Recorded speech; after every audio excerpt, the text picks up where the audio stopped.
গতবারের চ্যাম্পিয়ন রংপুর রাইডার্সকে হারিয়ে global super লিগের নতুন চ্যাম্পিয়ন গায়ানা অ্যামাজন ওরিয়র্স।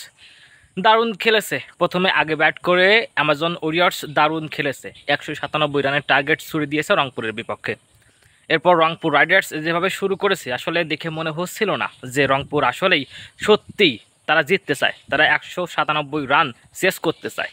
এটা কখনোই মনে হয়নি, কারণ শুরুর 10 ওভারে যত রান হয়েছে আপনি শুনলে অবাক হয়ে যাবেন। শুরুর 10 ওভারে রান হয়েছে মাত্র 67 রান, যেখানে আপনাকে টার্গেট দেওয়া হয়েছে প্রায় 200। আপনাকে করতে হবে 197, কমপক্ষে আপনাকে জিততে হলে করতেই হবে 197 রান।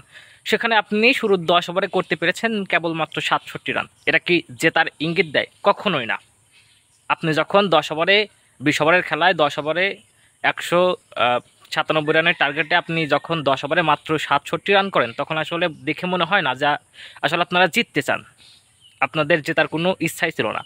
বিশেষ করে সৌম্য সরকারের কথা, তিনি আসলে যেভাবে খেলছিলেন দেখে মনে হচ্ছিল যে একটা কচ্ছপ আস্তে আস্তে হেঁটে হেঁটে যাচ্ছে। এটা টি-20, এখানে আপনাকে প্রায় 200 রানের টার্গেট দেওয়া হয়েছে, আপনি ধীরে ধীরে খেলতে পারেন না। আপনি যখন ব্যাট করতে এসেছেন আপনাকে মেরেই খেলতে হবে। যদি বুঝতাম আপনারা আগে ব্যাট করছেন তাহলে সেটা অন্য কথা, কিন্তু যখন আপনাকে 197 রানের মতো বড় সংগ্রহ ছুড়ে দেওয়া হয়েছে তখন আপনাকে মেরেই খেলতে হবে, কোনো কথা নেই। তারপর আপনি যেভাবে রান আউটটা করলেন সেটা আসলেই দুঃখজনক একটি বিষয়।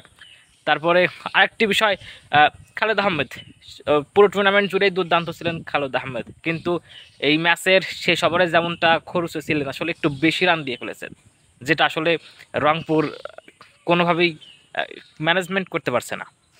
হ্যাঁ, সব কিছু মিলিয়ে রংপুরের ব্যাটিং প্রথম 10 ওভারে যেমন ছিল, আর রংপুরের বোলাররা যেভাবে শেষ বল ওভারগুলো করেছে, সব কিছু মিলিয়ে আসলে রংপুর যে তার মতো খেলেনি, এটা আপনাকে মানতে হবে। সবশেষে কংগ্রাচুলেশনস গায়ানা অ্যামাজন ওরিয়র্স, তারা এখন গ্লোবাল সুপার লিগের নতুন চ্যাম্পিয়ন।